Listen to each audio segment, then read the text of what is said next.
Change. Voice চেঞ্জের কিছু কথা আমি বলে দিই, যে ভয়েস চেঞ্জ যখন করবে তখন সবসময় মাথায় রাখবে যে সাবজেক্ট কোনটা, সাবজেক্ট আর অবজেক্ট কোনটা। অবজেক্ট চিনতে হলে কিন্তু তোমাকে কি দিয়ে প্রশ্ন করতে হবে। সে বই পড়ছে, সে কি পড়ছে? বই পড়ছে, বইটা কিন্তু অবজেক্ট। এখানে মেনলি তোমাকে সাবজেক্ট আর অবজেক্ট চিনতে হয়। ভার্ব তো এমনি থাকে, ভার্ব আমরা চিনতে পারি, সাবজেক্টের পরেই ভার্ব থাকে। হ্যাঁ, তো কিছু রুলস আছে যেগুলো ভয়েস চেঞ্জের ক্ষেত্রে প্রযোজ্য। যেমন হচ্ছে অবজেক্টটা সবসময় সাবজেক্ট হয়ে যায়, সাবজেক্টটা ওপাশে ঘুরে গিয়ে অবজেক্ট হয়ে যাবে, মানে অবজেক্টিভ কেস আর সাবজেক্টিভ কেস হয়। তো যাই হোক, এবার তার তো কিছু রুলস আছে। আমি বলেছিলাম আগের ভিডিওতে যে ভয়েস চেঞ্জ করার সময় এই যে লেখাও আছে এখনো, ভয়েস আর ন্যারেশন যেটা হয়, তোমার assertive sentence, interrogative sentence, imperative, হ্যাঁ, অপটেটিভ, এক্সক্লেমেটরিটা সেইভাবে হয় না। তো অপটেটিভ সেন্টেন্সেরও ভয়েস চেঞ্জ হয়, আর হয় ইনফিনিটিভের। তো লিখি তাহলে। আর ভয়েসকে দুভাগে ভাগ করে যাচ্ছে, অ্যাক্টিভ আর প্যাসিভ, আর একটা আছে কোয়াসি প্যাসিভ। তো অ্যাক্টিভ, এইটা হচ্ছে অ্যাক্টিভ, যার সাবজেক্ট ভার্ব অবজেক্ট থাকে, অর্থাৎ ট্রানজিটিভ ভার্ব আর কি। আর এইটা হচ্ছে প্যাসিভ, যেটা অবজেক্ট তারপরে। আর ভয়েস মানে কিন্তু V3 সব সময়, ভয়েস মানে ভার্বের থার্ড ফর্ম হবেই হবে, এটা কিন্তু জানবে। দেখো, ছোট থেকে শুরু যদি কেউ করতে পারে, ক্লাস 3, 4, 5 থেকে শুরু করুক, ভয়েস শিখতে থাকুক, খুব বেশি দিন লাগে না। এই ভিডিওটা দেখুক, আপনারাও গার্জিয়ানরাও দেখে ছোট ছোট বাচ্চাদেরকে বলুন যে এই এই দেখ ভয়েস কিভাবে হয়। হ্যাঁ, আপনি ভিডিওটা দেখলেন, দেখে খাতায় একবার নোট করলেন, নোট করে বাচ্চাটাকে নিয়ে বসলেন, যে বাবা একটা সেন্টেন্স দিলেন যেটাতে অবজেক্ট থাকবে। যেমন he does the work, I saw a bird, এরকম ধরনের। তো সেই অবজেক্টটাকে ও খেলার ছলে ঘুরিয়ে নিয়ে আসবে পাশে, তারপরে এগুলো শিখিয়ে দেবেন যে হি থাকলে হিম হয়, সি থাকলে হার হয়। আমি এগুলো বলছি, দেখো খাতায় এগুলো লিখে রাখবেন। তো তার আগে টেন্সটা একটু জানতে হবে। ধরুন প্রেজেন্ট ইনডেফিনাইট টেন্স, আমি কিন্তু অ্যাসার্টিভ নিয়ে বলছি, অ্যাসার্টিভ প্রেজেন্ট ইনডেফিনাইট। প্রেজেন্ট ইনডেফিনাইটের গঠন আছে কি? প্রথমে অবজেক্ট প্লাস অ্যামিজার প্লাস V3 প্লাস বাই, আমি একটা কমন প্রিপোজিশন নিলাম, নিয়ে বাকিটা লিখে দিচ্ছি, প্লাস সাবজেক্টিভ কেস হয় কিন্তু আমি সাবজেক্ট কথাটা লিখছি যাতে একটু সুবিধা হয় আমাদের। আচ্ছা, এটা গেল প্রেজেন্ট ইনডেফিনাইট। এবার প্রেজেন্ট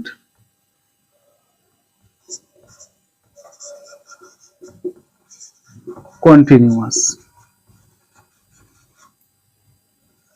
NU,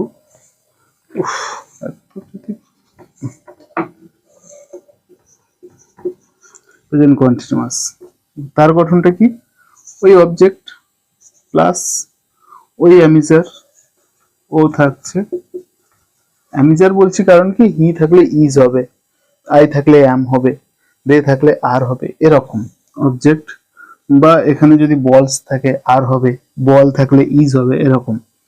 প্লাস বিং হবে একটা, BEING, being plus V3 plus সেই বাই নিলাম, সব জায়গায় কিন্তু বাই হয় না, তাও আমি ওটা নিচ্ছি সুবিধার্থে, বাই প্লাস সাবজেক্ট, এটা একটা রিদমে চলে আসে আর কি। Present continuous. এবার হচ্ছে present perfect. Present perfect, present পারফেক্টের গঠন কি? সেই অবজেক্ট প্লাস হ্যাভ বা হ্যাজ, কি থাকবে আমি তো জানি না, যেমন বল যদি থাকে হ্যাজ হবে, বলস যদি থাকে হ্যাভ হবে। Have has plus been, BEEN, been plus v3 plus by plus subject. এইটুকু জিনিস মনে রাখবে, তেমন কিছু মনে রাখতে হবে না। অবজেক্ট থাকে, অবজেক্ট থাকছে শুধু। তাহলে কি মনে রাখতে হয়? অ্যামিজার v3 তো মনে রাখতেই হবে না, কারণ ভয়েস মানে v3।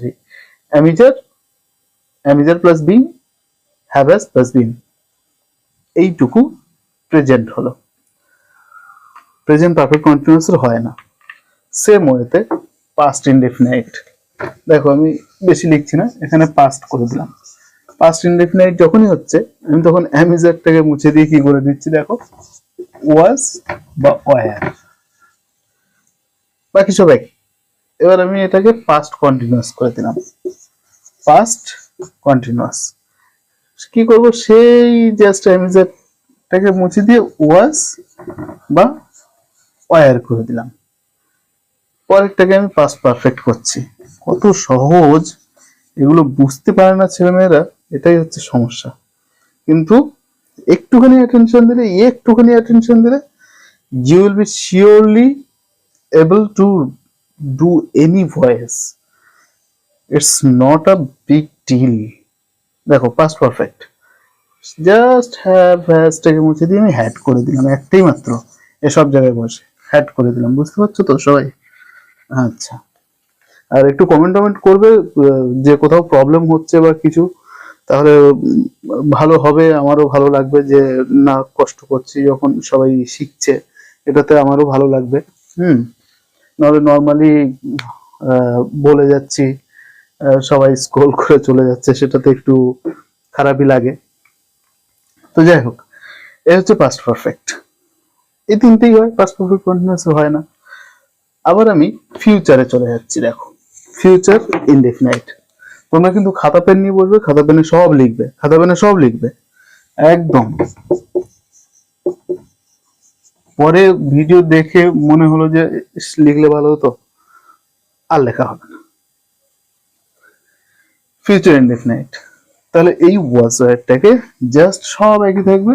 এই ওয়াজ ওয়ার্ডটাকে আমি কি করব, শ্যাল উইল থাকে না ফিউচারে, শ্যাল উইল প্লাস বি এনে দেবো একটা, বাকি সব একই। আর ফিউচার কন্টিনিউয়াস হয় না,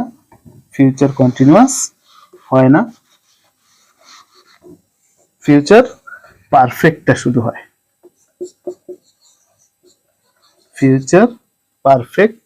হবে। তাহলে এইখানটায় কি হবে, হ্যাডটা তো আর হবে না, ওটা পাস্টের।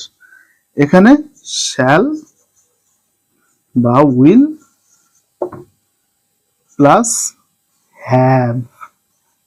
Have been, shall will plus have been. দেখতে পাচ্ছ তো? না দেখতে পেলে বলবে আমাকে। Shall will plus have been, বাস এটাই হচ্ছে তোমার অ্যাসার্টিভ সেন্টেন্সের ভয়েস চেঞ্জ হয়ে গেল। এবার দেখো কি করে তুমি ইন্টারোগেটিভ করবে। ওই যে প্রেজেন্ট ইনডেফিনিটের অ্যামিজার যেখানে লিখেছিলে, জাস্ট অ্যামিজারটাকে আগে নিয়ে চলে আসবে অবজেক্ট অনুযায়ী।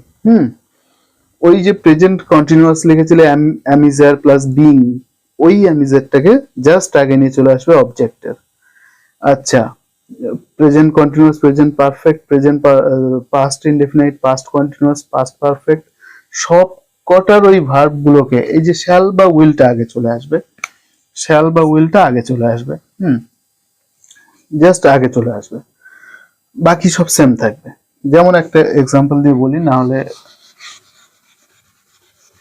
তেমন একটা দেখায় ব্যাপারটা। দেখো, ধরো আমি বললাম যে ডু ইউ ইট কেক, তুমি কি কেক খাও? তাহলে ইজ কেক আছে না, ওই জন্য আমি ইজ দিলাম। Is cake eaten by you, question mark. এবার ধরো এখানে আছে হোয়াট দিয়ে, হোয়াট তো সে রাজা মানুষ, WH ওয়ার্ড, বাবা সে সবসময় আগে বসে যায়। এ হোয়াট, আমি কেকটা মুছে দিই, হোয়াট ডু ইউ ইট, কারণ ওই বলেছিলাম WH দিয়ে সবসময় information. What do you eat, তাহলে হোয়াট ইজ কেকটাকে তো মুছতে হবে। What is eaten by you, হয়ে গেল ইন্টারোগেটিভ। যদি না বোঝা যায় আমাকে বলবে, তাহলে নেক্সট আরেকটা ভিডিওতে ডিটেলস বলবো ভালো করে। কিচ্ছু না, ধরো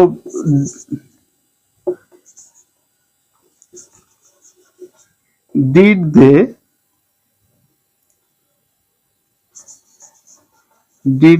ডিমান্ড ইট, এরকম আছে কোশ্চেন মার্ক। তখন তুমি কি করবে? পাস্ট ইনডিফিনাইট, আমাকে এই টেন্সটা চিনতে হবে। পাস্ট ইনডিফিনাইট, তাহলে ওয়াজ দিয়ে দেবো, কারণ ইট আছে। ওয়াজ ইট ডিমান্ডেড, ওয়াজ মানে ভিতরি, was it demanded by them, by them, question mark. আমি এগুলো বলছি যে অবজেক্টের ব্যাপারটাও বলতে হবে। তো এই হলো ইন্টারোগেটিভ, কিচ্ছু না, সহজ। এবার ইম্পারেটিভ। ইম্পারেটিভ যেমন কি, do it, let it be done. অর্থাৎ এই যে ভার্বটা, সেটা যদি তোমার ট্রানজিটিভ ভার্ব হয়, অর্থাৎ ট্রানজিটিভ ভার্ব বলতে তার যদি অবজেক্ট থাকে তখন লেট দিয়ে করতে হয়। Let plus object plus be plus ভি3। এবার ধরো এটা আছে don't do it, don't do it, তাহলে কি হবে? You are ordered not to do it. You are ordered not to, তার মানে ডোন্ট থাকলে নট টু হয়, নট টু হয়, বুঝা যাচ্ছে তো? ডোন্ট থাকলে নট টু হবে। এবার যদি বলতো এখানটা প্লিজ, ধরো বললো যে প্লিজ ডু ইট, তার মানে কি? ইউ আর রিকোয়েস্টেড,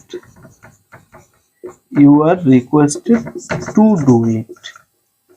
এখানে লিঙ্কার কিন্তু এই যে টুটা লিঙ্ক করে দেয়। এই হচ্ছে তোমার ইম্পারেটিভ সেন্টেন্স।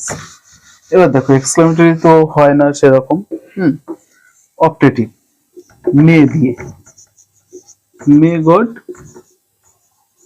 ব্লেস ইউ, মে থাকতে পারে, ক্যান থাকতে পারে। তো তখন কি হবে? একটা করে এক্সাম্পল মনে রাখলেই তোমার সব হয়ে যাবে। মে ইউ, মে, তারপরে object may you, may you be, be আসবে কিন্তু, হ্যাঁ, may you be blessed by God. এই হচ্ছে তোমার অপটেটিভ সেন্টেন্স। একটা করে এক্সাম্পল দিলাম। আর কোয়াসি প্যাসিভ যেটা ছিল মুছে দিয়েছি, সেটা কি? যেমন একটা মুখস্থ থাকে সবার, হানি ইজ সুইট, বললেই সঙ্গে সঙ্গে বলবে যে হানি is sweet when it is tasted। তো এই হচ্ছে ব্যাপার। তো দেখো, ধরো দ্য বোর্ড ইজ হোয়াইট, তাহলে কি হবে? এটাকে কোয়াসি প্যাসিভ করতে গেলে the board is white when it is seen, যখন এটা দেখবো তখনই বুঝবো যে এটা সাদা। তো সাদা মনে কাদা নেই, হয়ে গেল ভয়েস। ভয়েস কিন্তু ঘরে একটু প্র্যাকটিস করবে, ভিডিওটা বারবার দেখবে। আর ওই যে বলেছি, একটা গ্রামার বই রাখবে কিংবা গুগল থেকে তুমি কোশ্চেন নামাবে, নামিয়ে দু একটা করে সলভ করবে। আমার এই রুলসে খেলবে, তাহলে নিজে নিজে সলভ করবে। নিজেকে একটু এফোর্ট দিতে হবে। নিজে একেবারে এফোর্ট দেবো না এবং ভাববো যে no, I will acquire knowledge in English, it's not a big deal, I can do everything, then you will be unable to do it। তো আরেকটু একটা রুলস আছে, সেটা আমার বলা হয়নি। যেমন he is supposed to do it, it to do মানে এটা তো ইনফিনিটিভ, ইনফিনিটিভ ইনফিনিটিভ যখন থাকবে তখন কিন্তু দেখো ইট হি সাপোজড টু, তাহলে it was supposed to be done by him. আরেকটা জিনিস যেটা হচ্ছে চেঞ্জ গুলো, সাবজেক্ট অবজেক্টের চেঞ্জটা তো বলা হলো না, সেটাও বলে দিচ্ছি। এটা লিখে নেবে, মুছে দিচ্ছি। মুছে দিয়ে দেখো হি চেঞ্জ হয়ে কি হয়ে যায় হিম, সি চেঞ্জ হয়ে কি হয়ে যায় হার, দে চেঞ্জ হয়ে কি হয়ে যায় দেম, ইউ চেঞ্জ হয়ে কি হয় ইউ, উই চেঞ্জ হয়ে কি হয় আস। আর কি আছে, নাউন কিন্তু নাউনই হবে, নাউন রাম শ্যাম যদু মধু যাই থাকুক সে নাম হিসেবেই বসবে। আচ্ছা, এগুলোই মোটামুটি, এগুলোই। তো ঠিক আছে, ভালো থাকবে সবাই।